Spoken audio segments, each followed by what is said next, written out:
नमस्कार दर्शकों, मैं उपेंद्र और आज की ग्रैंड मुलाकात में हमारे खास मेहमान जो हैं वो एक सोशल वर्कर हैं। यूं तो रक्तदाता के नाम से बहुत लोग का नाम आपने सुना होगा, लेकिन एक नाम जो अक्सर सोशल मीडिया में और समाचार पत्रों में उभर कर आता है वो है मनीष मूलचंदानी जी। और काफ़ी हर्ष का विषय है कि आज मनीष जी हमारे साथ मौजूद है। सर, बहुत बहुत स्वागत है आपका। धन्यवाद जी।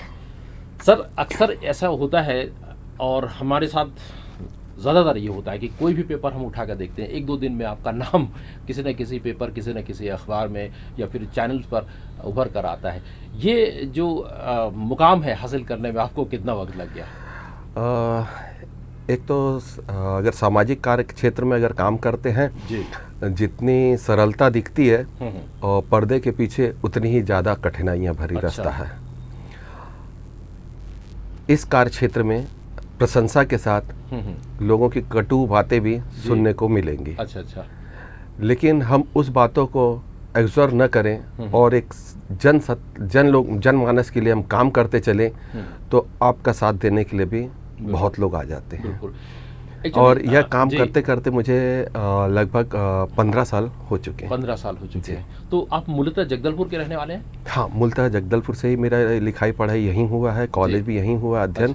अच्छा। और फिर रक्तदाता के साथ कुछ सामाजिक कार्य गतिविधियों में रहा हूँ, जिसकी वजह से जगदलपुर नगर के वासी मुझे सामाजिक कार्यकर्ता के रूप में जानते हैं। तो ये आपने पढ़ाई लिखाई की और उसके बाद आपने फर्स्ट कब डिसाइड किया कि मुझे इस फील्ड में आना चाहिए?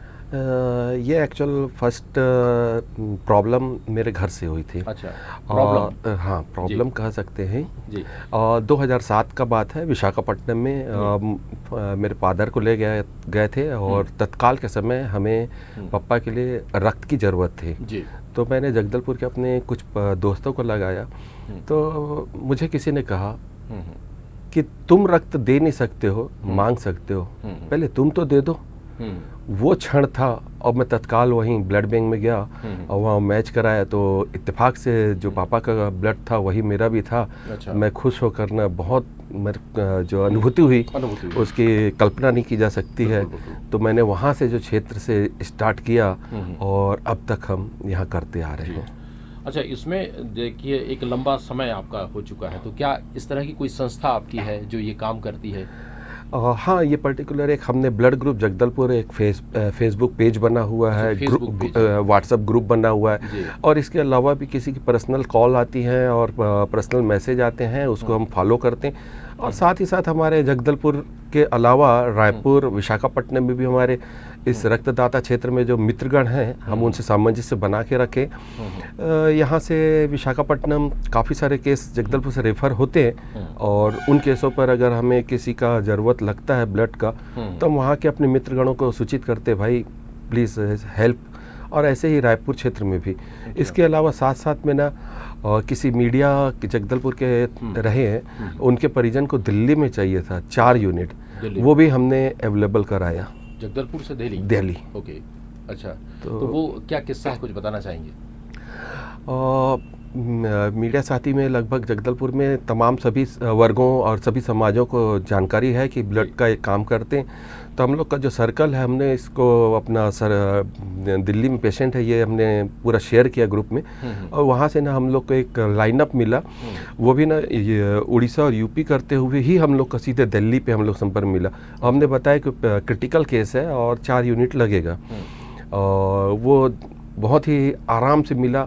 और जो वहाँ जो शुल्क की राशि दी जाती है ब्लड एक्सचेंज में वो एक लगी। बाकी परिजन को अच्छा लगा और वो पेशेंट सही सलामत हंसी खुशी जगदलपुर वापस है। तो ये जो काम है रक्तदाता के तौर पर आप कर रहे हैं, तो मैं दरअसल ये जानने की कोशिश कर रहा था कि क्या कोई रजिस्टर्ड ऐसी संस्था आपने नहीं है, केवल व्हाट्सएप ग्रुप और सोशल मीडिया की? हाँ, रजिस्टर्ड संस्था ये एक्चुअल ना किसी की नहीं होती है। रजिस्टर्ड संस्था पूरे ऑल इंडिया पर ना एक ही होती है, जो कि रेड क्रॉस के नाम से जानी जाती है।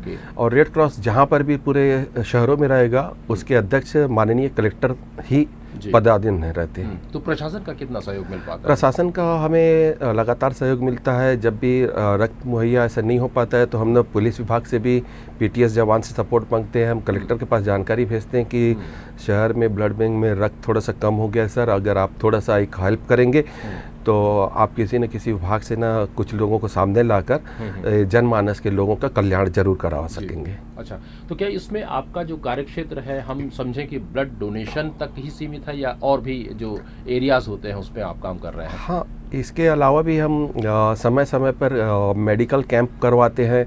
अभी कुछ समय पहले निःशुल्क नेत्र जांच शिविर करवाए थे जो कि जगदलपुर में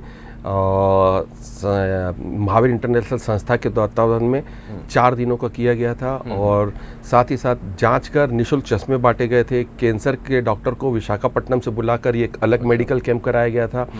थर्मल थेरेपी एक ये प्रक्रिया है स्वास्थ्य के लिए, जो कि एक बिस्तर पर ही उसका हर बीमारी का इलाज किया जाता है। उसका भी 2 दिन का निःशुल्क अभी कुछ दिन पूर्व ही कराया है।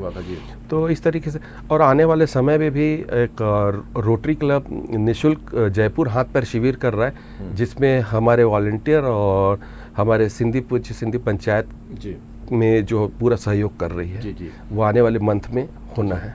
अच्छा, एक राहगीरी नाम की कैंपेन हुई थी, वो उस कैंपेन के बारे में बताएंगे? उसमें आपका बड़ा योगदान था और क्या था ये? हाँ, ये राहगीरी एक रोड शो कार्यक्रम होता था। अच्छा। इस कार्यक्रम में लगभग जो खेल कूद से संबंधित जितनी विधाएं हों वो सब वहाँ पर होती थी। साथ ही साथ कला क्षेत्र में जो भी विधा है, डांसिंग, सिंगिंग, ये भी हम उसमें इन्वॉल्व किए थे। ये सोच तत्कालीन जो आईजी श्रीमान कल्लूरी सर जी और तत्कालीन एसपी श्री राजेंद्र नारायण दास जी विशाखापट्टनम किसी कार्य से गए थे। वहाँ पर कार्यक्रम देखे। वहाँ पर कार्यक्रम का नाम ही राहगीरी था। तो वहाँ पर देख के आए, फिर यहाँ के शहर के लोगों को, काफ़ी लोगों को बुलाया और ऐसे चर्चा की कि ऐसा कार्यक्रम कर सकते। तो मैं तो उनका शुक्रगुजार हूँ कि उन्होंने लीड रोल के लिए मुझे चयन किया और जगदलपुर में काफ़ी सारी संस्थाओं से मैं जुड़े होने की वजह से ना ये कार्यक्रम लंबे स्तर तक का चला। अच्छा, इसके तो बाद मुझे ये समझ में आता है कि ये थोड़ा सा other than the health department से तो अलग था। ये हर संडे होता था। सुबह 6 बजे से कहा जाता, 6:30 से चालू होता था और लगभग 8:30 बजे तक का एक पूरा लंबा रोड ब्लॉक कर उस ग्राउंड में हर खेल को हम इंजॉय करते थे। शहर के छोटे बड़े बच्चे, सब बुजुर्ग, महिलाएं, सब इसमें भाग लेकर आनंद और इंजॉय करते थे। अच्छा, राहगीरी की जो आपने बात कही और एक तरह से पुलिस विभाग के सहयोग से ये संभव हो पाया। तो अभी वर्तमान में हम समझ रहे हैं कि ट्रैफिक व्यवस्था बस्तर में थोड़ी सी बदहाल सी हो रही है। अक्सर समाचार पत्रों में इसके बारे में खबरें आती रहती हैं। तो इस दिशा में क्या आपकी कोई प्लानिंग है? हाँ, समय समय पर मैं यातायात विभाग से मैं लंबे अरसे से जुड़ा हुआ हूँ, जो कि सड़क सुरक्षा सप्ताह हर साल होता है और विगत 2 वर्ष पहले एक पूरी माह का हुआ था जी। कई लंबे साल नहीं तो ये 8 ही दिन का होता है। इसमें कल्चर एक्टिविटीज़ होती है जो कि हम बच्चों को लेकर और काफ़ी सारे स्कूलों में खेलकूद को लेकर और साथ में ड्राइंग जो कि यातायात संबंधित ही होना चाहिए, रंगोली, उस टाइप की प्रतियोगिता कराकर हम लोगों बच्चों को भी ना इसमें शामिल करते हैं कि यातायात के नियमों का पालन कैसे किया जा सके। और साथ ही साथ जब बच्चे शामिल होते हैं, वो घर जाते हैं तो अपने पेरेंट्स को भी बताते हैं कि ऐसे भी हुआ। तो हम ये जागरूकता के तहत ही कार्यक्रम होते हैं। और यातायात विभाग से हम लंबे समय से जुड़े, कुछ टिप्स हम यातायात विभाग को समय समय से देते हैं। वैसे भी यातायात विभाग पूरा गाइडलाइन पे काम करते हैं। और बारिश के समय हमने फिर से अभी पिछले समय दिए थे कि सर गाय और बैल ना रास्ते पर बैठे हुए हैं, अगर इनके गले में या सिर पर सींग पर रेडियम कर दिया जाए तो दुर्घटनाओं से बचा जा सकता है। तो इसके लिए ना तत्काल महोदय शिवशंकर गेंदले जी ने इसको बिल्कुल जानकारी में लेके और ना तुरंत कुछ दिन में इन्हें कार्रवाई कर शहर की गाय और बैल में ना तुरंत रेडियम लगाकर इसको पूरा फुलफिल किया। बिल्कुल जी। अभी देख पा रहे हैं कि कुछ हद तक जो आपके प्रयास है वो रंग ला रहे हैं और यातायात व्यवस्था में थोड़ी सी बस्तर में अभी भी सुधार की ज़रूरत है। एक्चुअली क्या होता है यहाँ पर ना हमारे बस्तर क्षेत्र थोड़ा सा दूरस्थ अंचल का क्षेत्र जाना जाता है और महत्वपूर्ण आदिवासी क्षेत्र ही गिना जाता है। लेकिन यहाँ पर जो एक पद्धति है, जब गांव के लोग शहर की ओर निकलते हैं सुबह के सफ़र में अपना कामकाज के लिए, सब्जी के लिए या वर्किंग के लिए, तो उनकी जो कतारबद्ध साइकिलें जो चलती है वो उनको ये ट्रैफिक रूल से उनको मतलब नहीं, वो एक के पीछे ऐसे दो कतार में वो लंबा निकलते हैं, तो वहाँ पर ना ट्रैफिक में थोड़ा सा जाम लगता है। और इनको समझाना बोलने से ना बहुत टेढ़ी खीर है। बाकी यहाँ पर ना सब आपस में सामंजस्य कर चलते हैं और एक अच्छा भी लगता है। उनकी गतिविधि जो दिखती है, संस्कृति, वो भी एक अच्छी दिखती है कि ना वो एक गाइडलाइन से साइड से चलते हैं और बीच में आते नहीं हैं। बिल्कुल। अक्सर स्कूलों में भी हमने देखा है कि जो कम उम्र के बच्चे हैं गाड़ियां लेकर के स्कूल जाते हैं, जाहिर सी बात है कि उन्हें लाइसेंस तो मुहैया नहीं हुआ होगा। इस दिशा में भी अवश्य कुछ काम होना चाहिए, ऐसी उम्मीद करते हैं हम। थोड़ा सा मैं सवाल को मोड़ता हूँ। बहुत कुछ साल पहले नेहा नाम की एक जो लेडी थी, उनके किडनी ट्रांसप्लांट को लेकर के आपने बहुत बड़ा काम किया था। एक बहुत अच्छा आपने इवेंट करवाया था, डोनेशन कुछ करवाए थे। और वर्तमान में क्या स्थिति है, क्या ट्रांसप्लांट संभव हो पाया? यह कार्यक्रम सेव नेहा जी सेव नेहा था, सिरासार में हुआ था जी। इसके लिए हम सब दोस्तों ने एक हमारे जगदलपुर शहर की एक लड़की नेहा चौहान, जी हाँ, इसका किडनी बहुत डैमेज हो चुका था, दोनों किडनी। तो जब तक हमारे पास जानकारी है तब तक उसकी स्थिति बहुत नाजुक हो चुकी थी और लगातार उसके ट्रीटमेंट के लिए विशाखापट्टनम जाना पड़ता था, जो कि पैसे के अभाव में उसको काफ़ी तकलीफ़ें आ रही थी। जब हम सब दोस्तों ने जाना तो एक लीड लेकर हमने कार्यक्रम किया और बस्तर जैसे क्षेत्र में कहा जाए वो सबसे बड़ा कार्यक्रम था छत्तीसगढ़ के लिए। छत्तीसगढ़ के लिए, क्योंकि एक रोड शो किसी एक मरीज के लिए किया जा रहा है। जो भी रकम राशि आएगी उसके तत्काल बैंक में, हमने दूसरे दिन रात का समय था, तत्काल हमने उसके बैंक में दोपहर में जाके पूरा पैसा जमा करा। इसके साथ एनएमडीसी, पुलिस विभाग, जिला प्रशासन, सभी ने, स्कूलों ने काफ़ी सारी मदद की। और वर्तमान में क्या स्थिति, क्या किडनी ट्रांसप्लांटेशन, इसके लिए ना बंदा भी मिल गया। अच्छा, इसके लिए बहुत लंबी प्रक्रिया होती है जी। और किडनी ट्रांसप्लांट एक आम बात नहीं होती, बहुत बड़ी बात होती है। और सबसे बड़ी बात ना, जो नेहा चौहान है, उसका ए नेगेटिव ग्रुप था, तो जो किडनी लगती है वो सेम ग्रुप और क्रॉस मैच होना चाहिए। अच्छा। ये सब चीज़ भी हो गया, सब हो गया, लड़का भी ओके, पुलिस वेरीफाई भी हो गया, पुलिस के सामने लड़के ने कबूल भी किया कि मैं देना चाहता हूँ, बिल्कुल शहर पूरा। इसके लिए प्रक्रिया में ना यहाँ का जो छत्तीसगढ़ शासन के साथ आंध्र शासन का पूरा टाई अप होता है, पूरा डॉक्यूमेंट्स कंप्लीट होता है, तब होता है। इसके बाद में जो हमने प्रक्रिया में इसको आगे बढ़ाया तो आंध्र प्रदेश शासन ने अप्रूवल दे दिया कि इसके लिए ट्रांसप्लांट के लिए जो पैसे लगते हैं वो भी हो गए थे, और वहाँ के लिए गवर्नमेंट ने ओके भी कर दिया प्रशासन ने कि इस अस्पताल में होगा। वो सब पिनाकल डी उसमें होना है ऑपरेशन, सब हो गया। लेकिन वर्तमान में ना हमें छत्तीसगढ़ शासन से ये एनओसी नहीं मिल पाया, जिसकी वजह से अभी भी नेहा ना जूझ रही है अपने स्वास्थ्य को लेकर, और उसका आए समय डायलिसिस पर उसका जीवन चल रहा है। वर्तमान में वो डायलिसिस पर है। अच्छा सर, ये बहुत नेक काम आपने किया था, क्योंकि जगदलपुर में उसकी बड़ी चर्चा हुई थी और सारे समाज के लोगों ने उसमें सहयोग किया था, और निसंदेह ये काम जो है नोबल था। बढ़ते हैं थोड़े से अगले प्रश्न की तरफ। भावी योजना के बारे में जानने की कोशिश करते हैं। भविष्य में आपकी क्या योजनाएं हैं, किस क्षेत्र में आप काम करना चाहेंगे? फिलहाल तो हमें समझ में आ रहा है हेल्थ और जो, क्योंकि अगर सबसे बड़ी बात होती है हमारे जीवन काल में संस्कार, पढ़ाई और स्वास्थ्य, अगर ये सब चीज़ है तो हम सकुशल हम चल सकते हैं, जी सकते हैं, संपर्क कर सकते हैं। तो हम स्वास्थ्य में ही आगे रहेंगे तो अच्छा है। और आने समय जो आ रहा है भविष्य में, जो बहुत डिफ़िकल्ट होता है, आँखों का दान करना, नेत्रदान, महादान कहा जाता है, लिखा जाता है, इम्प्लीमेंट नहीं किया जाता है। फार्म भरे जाते हैं और एक कोने में एक फाइल बन जाती है और वो फाइल धूल चाटते दिखेगी, लेकिन इस पे कार्य नहीं होता है। बस्तर जैसे क्षेत्र में तो और भी हम कह सकते हैं कि ये पीछे हैं हम लोग, और इस पे ना मेरे लिए हमारे परिवार के लिए एक सौभाग्य की बात होगी, क्योंकि इस क्षेत्र से मैं जुड़ा था। तो नेत्रदान शिविर में मैंने 2 लोगों का एक करवाया था। हमारे जगदलपुर के एक वरिष्ठ जन थे और साथ ही साथ हमारी माता जी का देहांत हुआ। तो उसी समय तत्काल 1 घंटे के अंदर मैं और मेरी बहन ने डिसाइड किया कि मम्मी का नेत्रदान करा दिया जाए। तो प्रोसीजर के तहत एमपीएम में ये असंभव सा लग रहा था। वहाँ के प्रशासन ने कहा तो ये तो होता नहीं, इसके बारे में हम लोग को ज़्यादा खबर नहीं है। बोला ये बाकी तो मैं करा लूँगा, बस आप अप्रूवल कर दीजिए। बोले जिसके बारे में हमको जानकारी नहीं, जैसा आप बोलेंगे हम करने को। तो हमने जिला प्रशासन से कोऑपरेट करके, उन्होंने बहुत समय मांगा। मैंने कहा कि इस समय आप बहुत ज़्यादा कर रहे हैं और जितना जानकारी मुझे है और उतना जानकारी आपको भी है, क्योंकि आपको मालूम है कि 5 से 6 घंटे में आंखें ख़राब हो जाती हैं। तो बेटर हो आपसे 1 से 1.5 घंटे में आए। तो एक प्रक्रिया में उन्होंने कहा कि बॉडी को महारानी अस्पताल ले आइए, इसके प्रक्रिया में हम कर लेंगे। मौला अगर आप इतना ज़्यादा जानते हैं तो आपको मालूम होना चाहिए जहाँ डेड बॉडी होती है डॉक्टर को वहाँ आना पड़ता है। और माननीय कलेक्टर जी के नहीं तो हम संपर्क करें अगर आपके हाथ में नहीं है। तो उन्होंने बोला नहीं सर प्लीज़ 10 मिनट समय दीजिए।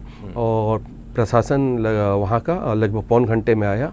और प्रक्रिया ये मात्र रूम के अंदर जो आँखों का निकालने रहता है, कोई आँखें नहीं निकालती हैं। इसमें ना सबसे बड़ी महत्वपूर्ण भूमिका होती है आमजन में ये होता है कि नेत्रदान तो ऐसा करके पूरी नेत्र को बाहर करते हैं। ऐसा नहीं है। नेत्र को एक लिक्विड डाला जाता है केमिकल, जिसकी वजह से ना आँखों की पुतली बड़ी हो जाती है। उस पुतली आँखों को खोल के उस पुतली को एक जो ऊपर की रेटिना रहती है इसको निकाल लिया जाता है और एक उनके केमिकल में डाल दिया जाता है। आज नहीं 6 महीने 1 साल बाद भी वो आँखें काम आ सकती हैं। लेकिन आमजन में यही सोच रहती है कि वो आँखों का दान मतलब पूरी आँख निकाल देते, ऐसा नहीं है। इसलिए ना लोग फार्म तो भर देते हैं लेकिन जानकारी के अभाव में नेत्रदान नहीं कर सकते हैं। मैं इसी कार्यक्रम में डॉक्टर अक्षय पारासर से बात कर रहा था जो जेके हॉस्पिटल से हैं। हाँ। तो इसी तरह से जेके हॉस्पिटल भी बहुत अच्छा काम कर रहा है। और डॉक्टर अक्षय पारासर ना और बस्तर संभाग में उन्होंने जटिल ऑपरेशन किए और जिसके लिए बधाई के पात्र हैं। और वाकई निस्संदेह उन्होंने जगदलपुर के काफ़ी लोगों को अपनी आँखों की रोशनी देने में सक्षम हुए और मोतियाबिंद के अच्छे बड़े ऑपरेशन उन्होंने आराम से किए। तो क्या आप उनसे कभी संपर्क हुआ है? हाँ, लगातार हमारे संपर्क होते रहता है। वर्तमान में आज की तारीख में आज शनिवार के दिन भी उनका निःशुल्क कैंप चल रहा है कोंडागांव में। आज 15 तारीख को भी निःशुल्क कैंप चल रहा है। तो अक्षय पारासर भी ना लगातार डॉक्टर ना प्रक्रिया में रहते हैं कि किसी भी तरीके से किसी को मानव को लाभ हो जाए तो एक अच्छी बात हो। तो किस तरह से आप दूसरे हॉस्पिटल से आप संपर्क किए हुए हैं अभी डॉक्टर जेके हॉस्पिटल के अलावा? हाँ, ये एमपीएम से हम लोग का लगातार संपर्क रहता है। अभी विगत कोरोना काल में पूरा देश, पूरा वर्ल्ड, पूरा तकलीफ में जूझ के ही पूरा आगे आए हैं। हम उनके लिए भी श्रद्धांजलि करेंगे जिनके परिवार से बड़े बुजुर्ग सडनली या युवा ना देखते देखते आंखों के सामने वो निकल गए। लेकिन जो भी आज हमारी दुनिया में है सबको सलाम है कि वो अपनी ज़िंदगी अच्छे से जिए। और इसके चलते ना हम लोग का प्रयास था रेड क्रॉस के माध्यम से हमने लगातार ना उस मुहिम को जिया कि जो संपर्क में जिनको खाना भोजन नहीं मिल पाता था रेड क्रॉस के माध्यम से हम उनको वो भोजन उपलब्ध कराते थे। साथ ही साथ ना उस समय भी ना रक्त का अभाव था जिस समय लोग घर से नहीं निकल रहे थे। उस समय के दौर की बात कर कोविड के दौर पर उस समय भी हम रक्त अवेलेबल करा देते थे। और उस समय सबसे बड़ी दवाई की ज़रूरत होती थी रेमडेसिविर। उसके लिए भी हमने जगदलपुर के साथ प्रशासन के साथ सामंजस्य बनाकर कुछ मरीजों को रेमडेसिविर भी दिलवाया। और बीमारी के चलते अगर पूरे छत्तीसगढ़ में अगर कहा जाए तो अभी सबसे बड़ी बीमारी कोरोना के बाद डेंगू, जो कि बस्तर को छोड़ दिया जाए तो सिर्फ जगदलपुर जैसे शहर में डेंगू की वजह से लोगों की जान चले गई। बिल्कुल उस समय भी एक मरीज को ब्लड लगता था 6, 8, 10 यूनिट। एक्चुअली ये ब्लड होल ब्लड नहीं लगता था, कंपोनेंट के माध्यम से ब्लड चेंज किया जाता है और प्लेटलेट लगता है। तो प्लेटलेट कुछ मात्रा में रहता है तो वो ऐसे करके ना 8-8, 6-6 यूनिट लगता था। तो इसके चलते अभी काफ़ी सारे हमारे डोनर्स ना रक्तदान बहुत सारे लोगों ने किए। और इस क्षेत्र में हमारे बस्तर जगदलपुर के आसपास के गांव के लोगों ने भी बढ़ चढ़कर इसमें कार्य को जनहित में किया और सभी बधाई के पात्र हैं। बिल्कुल। जितना मैं समझ पा रहा हूँ चंदनी साहब कि आपका जो क्षेत्र है हेल्थ में ज़्यादा है, तो क्या आपने इस दिशा में कोई डिग्री वगैरह की है या फिर मेडिकल की तरफ आपका रुझान है बचपन से?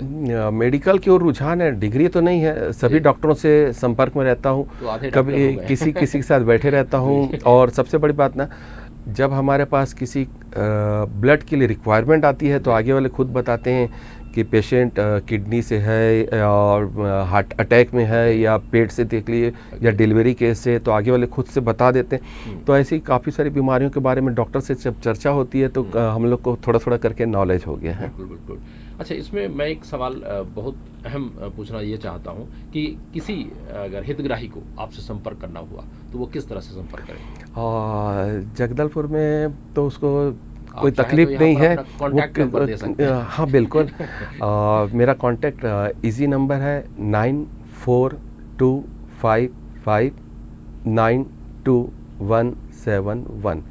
नेक्स्ट मेरा और दूसरा नंबर है, कभी कभी इत्तेफाक से नहीं भी लग पाता है, 7974677273। और कभी भी ये सडनली मैं नहीं मिल पाता हूँ तो महारानी अस्पताल के आसपास जितने भी जगदलपुर में मेडिकल शॉप हैं और डॉक्टर्स हैं, आपको महारानी अस्पताल है, ब्लड बैंक है, आपको इजीली जो ब्लड डोनर्स हमारे जो काम करते हैं इन सब के नंबर आपको वहाँ से मिल जाते हैं। बिल्कुल, ये बहुत अच्छी बात है और उम्मीद करते हैं कि हमारे दर्शक जो हैं चंदनी साहब का नंबर ज़रूर नोट कर लिए होंगे। अगर नहीं तो ये हमारे स्क्रीन पर फ्लैश हो रहा है, आप अवश्य इसे नोट करें। बढ़ते हैं थोड़ी सी आखिरी सवाल की तरफ। ये हमारा एक आखिरी सवाल है। सवाल दरअसल ये है कि कोविड का दौर था, उस दौर में जाहिर सी बात है कि बहुत सारे लोगों पर एक रेस्ट्रिक्शन लगा हुआ था। व्यक्तिगत तौर पर हम ये जानना चाहते हैं क्योंकि कोविड का ख़तरा अभी टला नहीं है तो फिलहाल आप क्या प्रिकॉशन लेते हैं व्यक्तिगत तौर पर? हम तो अभी भी कोविड जांच में ना जगदलपुर का पर्टिकुलर अपन लें तो कम से कम 1 से 5-4 मरीज ना पर डे निकलते हैं कोविड मरीज जगदलपुर में वर्तमान में। और छत्तीसगढ़ पर देखा जाए तो ये करीब ना 50 से 60 मरीज कोरोना के अभी भी निकल रहे हैं। और हम यह देख रहे हैं कि बाज़ार की स्थिति और जो पब्लिक प्लेस है, बस स्टैंड है, रेलवे स्टेशन, यहाँ पर वो पालन नहीं किया जा रहा है मास्क का। लेकिन जब किसी को मरीज के परिजन को हॉस्पिटल जाना हो तो आप वहाँ पर हम देख सकते हैं आराम से कि मास्क लोग लेकर यूज़ कर रहे हैं और मास्क आज भी हर अस्पताल में उपयोग किया जा रहा है। लोगों को समझ में आ रहा है कि हो सकता है अगर कोरोना मरीज वहाँ आसपास हो तो उनको इफ़ेक्ट न करे, इसके चलते मास्क का उपयोग कर रहे हैं। और साथ ही साथ जो हाथ धोने का सैनिटाइज़र से या फिर साबुन से उसको भी उपयोग में ला रहे हैं। मनीष जी, कोविड का दौर था, कोविड के दौर में बहुत सारे रेस्ट्रिक्शन लगे थे और अभी भी जाहिर तौर पर कोविड का ख़तरा टला नहीं है। तो मैं ये जानने की कोशिश करता हूँ और जाहिर सी बात है दर्शक के लिए भी हमारे ये जानकारी ज़रूरी होगी कि व्यक्तिगत तौर पर आप क्या प्रिकॉशन बरतते हैं संक्रमण ना हो, क्योंकि कोविड का है, साथ ही साथ अभी डेंगू आपने बताया जगदलपुर में भी डेंगू है और हम भी समझ रहे हैं, पढ़ रहे हैं डेंगू है जी। किसी वजह से आपको बहुत बड़ी भीड़ वाले एरिया में जाना पड़ रहा है और उस जगह से या अस्पताल में जाना पड़ रहा है और गंभीर बीमारियों के बारे में हम सब जगदलपुर के वासी तो जानते ही हैं, तो इस पे हमको थोड़ा सा ज़्यादा ध्यान देना चाहिए। जिस ड्रेस में, जिस कपड़े वेशभूषा में हम किसी भी अस्पताल में जा रहे हैं तो कम से कम जब घर वापसी आएँ तो वो कपड़े को एक अलग वॉश के लिए रख दें और फिर फ्रेश होकर आप नए कपड़े, दूसरे कपड़े पहनकर अपना जो भी कार्य कर सकें, इस पे लिए आप बिल्कुल ध्यान रखें। और न बन सके तो कम से कम आप मास्क और जो हाथ को धोने का है उसकी प्रक्रिया से आप पीछे न हो। बिल्कुल बिल्कुल। तो क्या ऐसी कोई डाइट भी आप लेते हैं? सबसे बड़ी बात तो आप जब मैं अपने पे बोलूँ तो सबसे मैं सुबह उठते ही मेरे बिस्तर पर साइड से पानी रखता हूँ, आधी रात में पानी पीता हूँ थोड़ा थोड़ा। पानी की मात्रा हर समय हर किसी इंसान को लेना चाहिए। और डॉक्टर्स भी कहते हैं कि आपके बॉडी में पानी किसी के शरीर में पानी ना कम होता है तो उसकी वजह से ना काफ़ी सारी तकलीफ़ें बढ़ती हैं। पानी अगर जितना बॉडी में जाएगा तो बहुत चीज़ें फिल्टर होकर ना अपशिष्ट पदार्थ ना बाहर हो जाते हैं यूरिन के द्वारा। तो और साथ ही साथ ना अगर डाइट पे अगर ना खीरा 12 मास ही आता है, खीरा अगर सुबह खाया जाए तो हीरा का काम करता है, अगर रात को खाया जाए तो कीड़ा का काम करता है। तो खीरा जितना हो सके आप सुबह दोपहर में खाइए। और खीरा एक्चुअल में पानी का ही रूप कहा जाता है, तो बहुत ज़्यादा महंगा भी नहीं रहता, इसको आराम से खा सकते हैं, आपके पेट के लिए भी अच्छी चीज़ है और पानी का स्रोत भी आपके पेट में बराबर बना के रखता है। बेशक मनीष मूलचंदानी जी से ये बातचीत बहुत ही दिलचस्प रही। सर, आपसे बातचीत करके बहुत अच्छा लगा। हमारे पास सवाल तो बहुत है, लेकिन वक्त का तगाजा है कि हमें रुखसत होना पड़ेगा। अगली बार उम्मीद करते हैं कि इसी तरह बैठक होगी हमारे साथ, और जरूर कोशिश करेंगे कि आपसे कुछ और सवालों के साथ ले सकें। आखिरी संदेश जो हमारे दर्शकों को आप देना चाहते हैं वो बताएं। आखिरी संदेश तो हम यही चाहेंगे कि आप अगर बच्चे हैं, विद्यार्थी हैं, तो आप अपने परिजन वरिष्ठ जन का जो भी आपको दिशा निर्देश हो उसका बिल्कुल कायम रखें। और साथ ही साथ जो आपको शिक्षा विभाग से आपको शिक्षा के रूप में आपको पनिष्ट किया जाता है, तो उसको पनिष्ट को ना आप घर पर बयान न करें, आप पनिष्ट को एब्जॉर्ब करें कि मेरी गलती हुई थी, इसको मैं बेटर करूंगा, तो आप शिक्षा के क्षेत्र में जरूर आगे जाएंगे। मेरी शुभकामनाएं आप सबके साथ। नमस्कार दर्शकों, ये थे मनीष मूलचंदानी जी, सोशल वर्कर, जो हमें बता रहे थे बहुत सारी चीज़ें। उम्मीद करते हैं उन चीज़ों को आप अपनाएं और अपने जीवन को सफल बनाएंगे। और आपसे एक गुजारिश है, हमारे कार्यक्रम आप देखते रहें और इस कार्यक्रम के बारे में अपनी टिप्पणी, अपनी राय अवश्य दें। नमस्कार।